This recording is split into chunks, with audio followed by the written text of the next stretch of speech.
Hi, everybody, and welcome back to Sri Nisargadatta Maharaj's I Am That. And today we will be looking at Chapter 14, Appearances and the Reality. So no offense to the questioner, but I'm going to skip a lot of what the questioner asks because I think we're all mostly interested in what Maharaj has to say, the answers. Okay, so the questioner does begin by saying, though, repeatedly, you have been saying that events are causeless. A thing just happens and no cause can be assigned to it. Surely everything has a cause or several causes. How am I to understand the causelessness of things?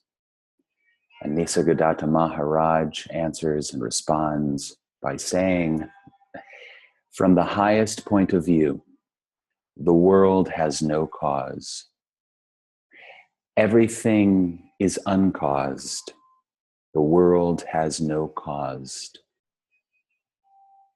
Once you create for yourself a world in time and space, governed by causality, you are bound to search for and find causes for everything. You put the question and impose an answer. I see only consciousness and know everything to be but consciousness. As you know the picture on the cinema screen to be but light.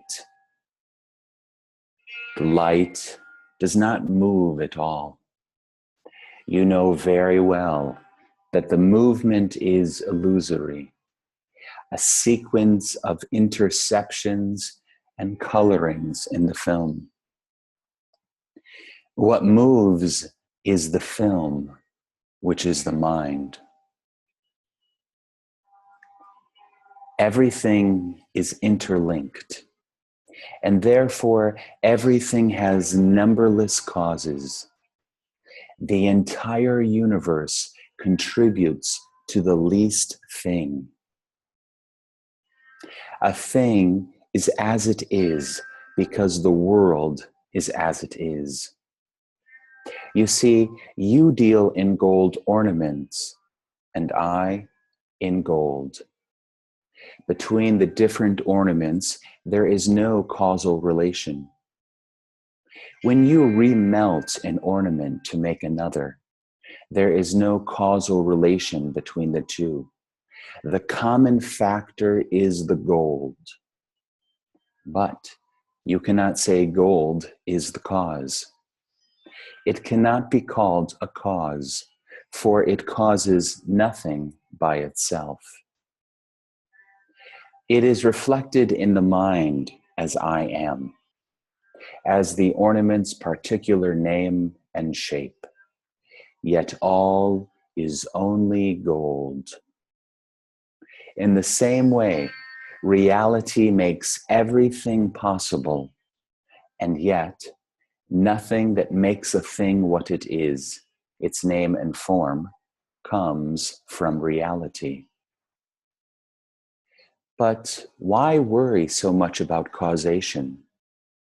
What do causes matter when things themselves are transient?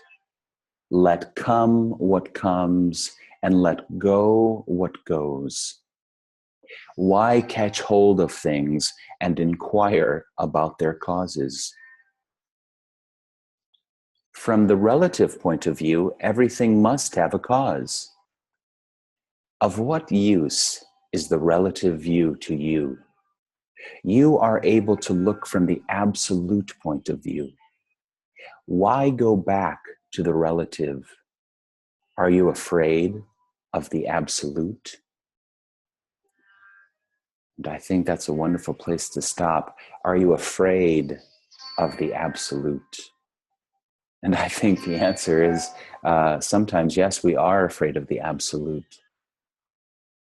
What are the real ramifications of investigating this non-duality teaching, philosophy pointer?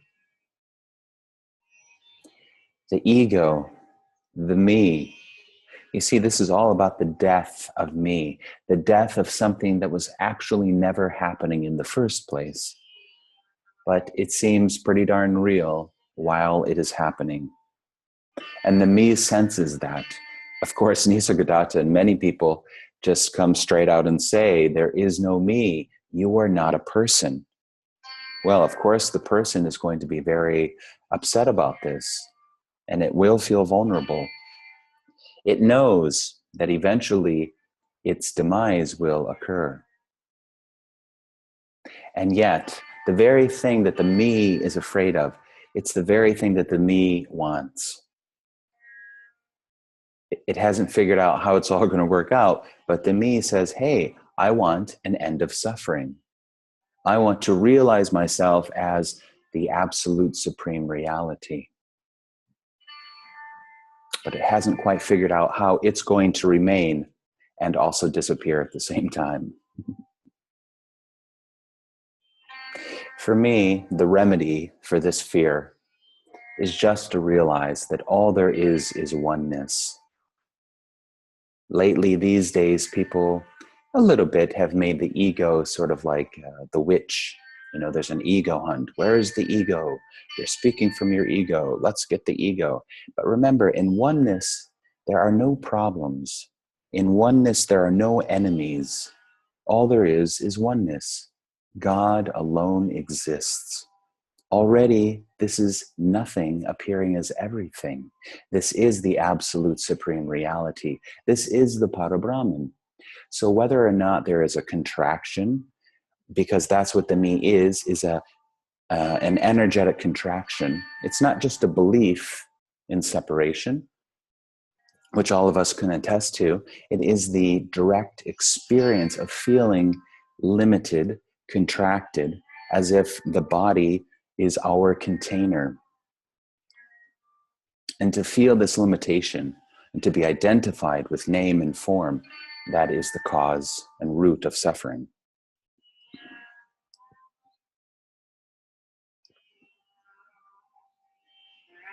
But already and always, all there is this pure being, pure love, pure divinity.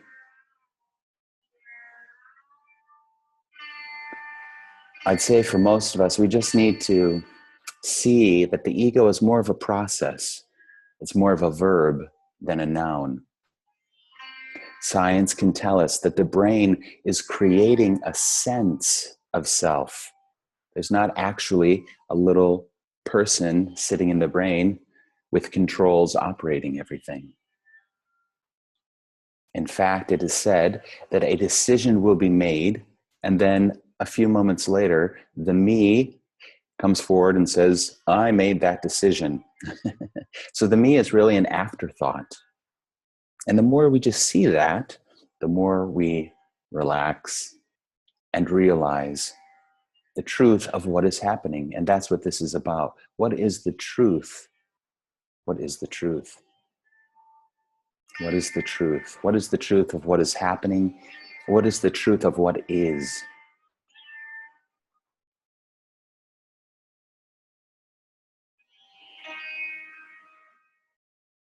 Within the dualistic mind, we can see cause and effect, cause and effect. If I have a pencil and I drop it, it's easy to see the cause and effect. But from the universal perspective of reality, as Nisargadatta says, everything is interconnected. Everything has 10,000 causes. Everything is leading to the next thing. In fact, it has been said that the Big Bang, if you believe in the Big Bang creation theory, the Big Bang was the only real action. Everything after that has just been a ripple, a reaction from the initial ultimate action. And this expansion is just happening. It's just one process, not many processes, but just this one process of unfoldment.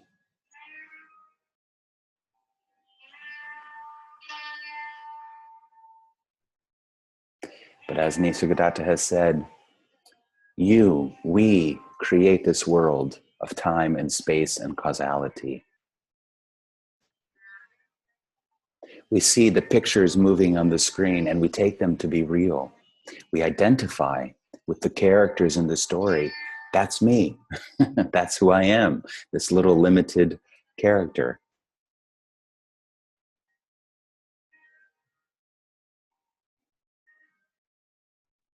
But why not identify with the light instead of the mind and the mental pictures? Why not identify, shifting the identification to the light of awareness? Again, nothing wrong with the ego, with the me. It's just a play. It's just a dance, an expression of oneness. Enjoy it all. There's no problem. There's no problem.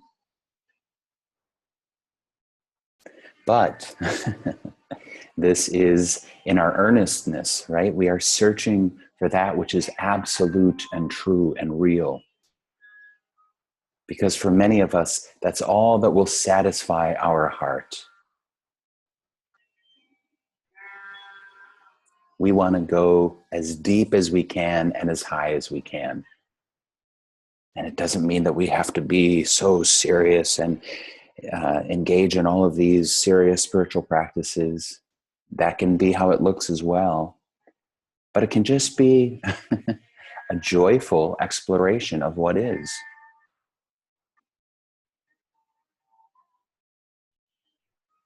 Because there is love. At least here, there is love.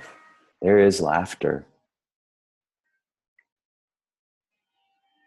There is that sense of warmth in the heart, the feeling of interconnectedness with the entire universe, a seeing, a noticing that this infinite intelligence, this infinite creativity, this mysterious power is moving everything all by itself, just like the digestion in the body, the perspiration, the growing of the hair. I don't have any hair right now, but the growing of the fingernails, all of this is happening all by itself. And awareness is simply aware. Awareness is just watching the film strip move in front of the light. And it's watching the images, the appearances, right? Because there are appearances and then there is the reality. So nothing wrong with the appearances. But if you take the appearances to be reality, that's probably when suffering is going to take place. So the question again is, do you want to suffer? Do you wish to suffer? Do you enjoy the suffering? I remember Stephen Levine said that we are addicted to our suffering. We are addicted to our suffering. Does that resonate with you? Is that true for you? As I've mentioned before, the mind loves entertainment. It loves the dualistic drama, right? It creates that story. And it enjoys the story. And again, in oneness, no problem with that. You can enjoy the dualistic story of going after pleasure and running from pain, trying to be successful, creating problems, and then trying to create solutions to those problems. But most of the times, the solutions to the problems create more problems. It can be that way. So really, in the dualistic sense, we can't escape that dualistic reality within this movie, within this play of life.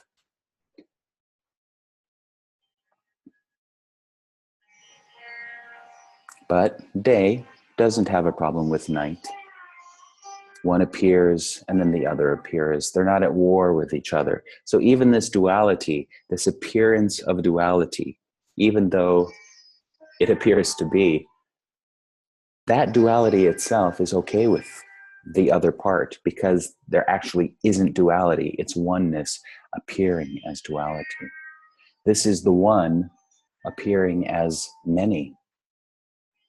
As Nisargadatta has said, there is variety and difference. There is great variety and difference, but no separation anywhere.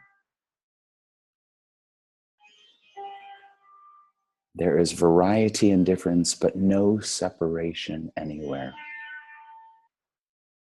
Already, this is nothing appearing as everything. This is the absolute appearing as the relative. Are you afraid of the absolute? Are you afraid of your own true nature? Are you afraid of that which you are? Are you afraid of the power, the sense of energy and aliveness that can come with opening to the greater whole? Some people would rather play it small. I'm just this little me. I feel safe. I'm in my comfort zone, my comfort circle. This is me. This is me. Some people are happy with that. Some people want to break forth and merge with the totality. Follow your heart. Follow your heart.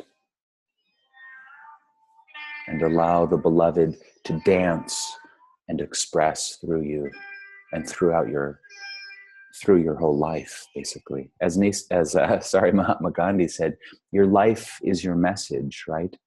Or as Adyashanti has said, we each have our own dance.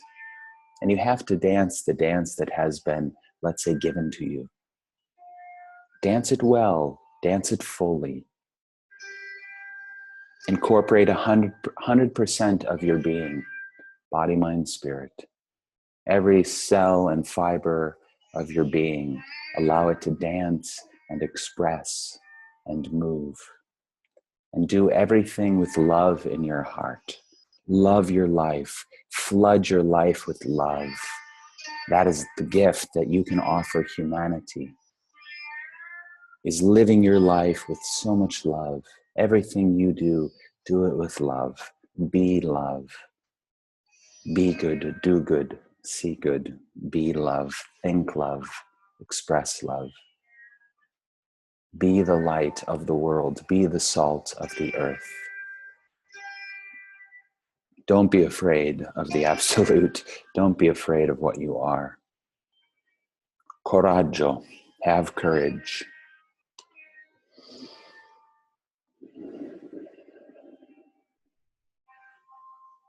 Thank you. Thank you, Nisargadatta Maharaj. Thank you, everybody, for spending virtual time with me here.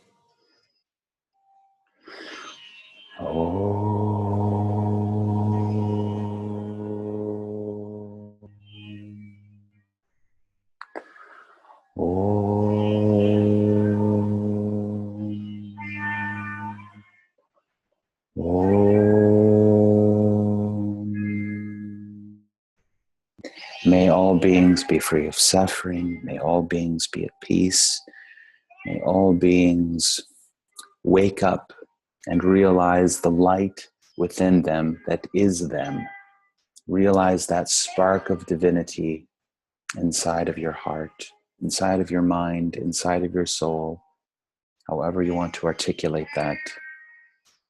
Be that which you cannot not be. And follow your heart, live your love, live your passion, and let that light spread and share it with the world.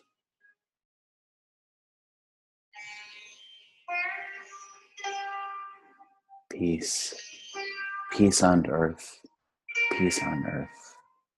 Peace. Thank you, everybody. Have a wonderful day. Namaste.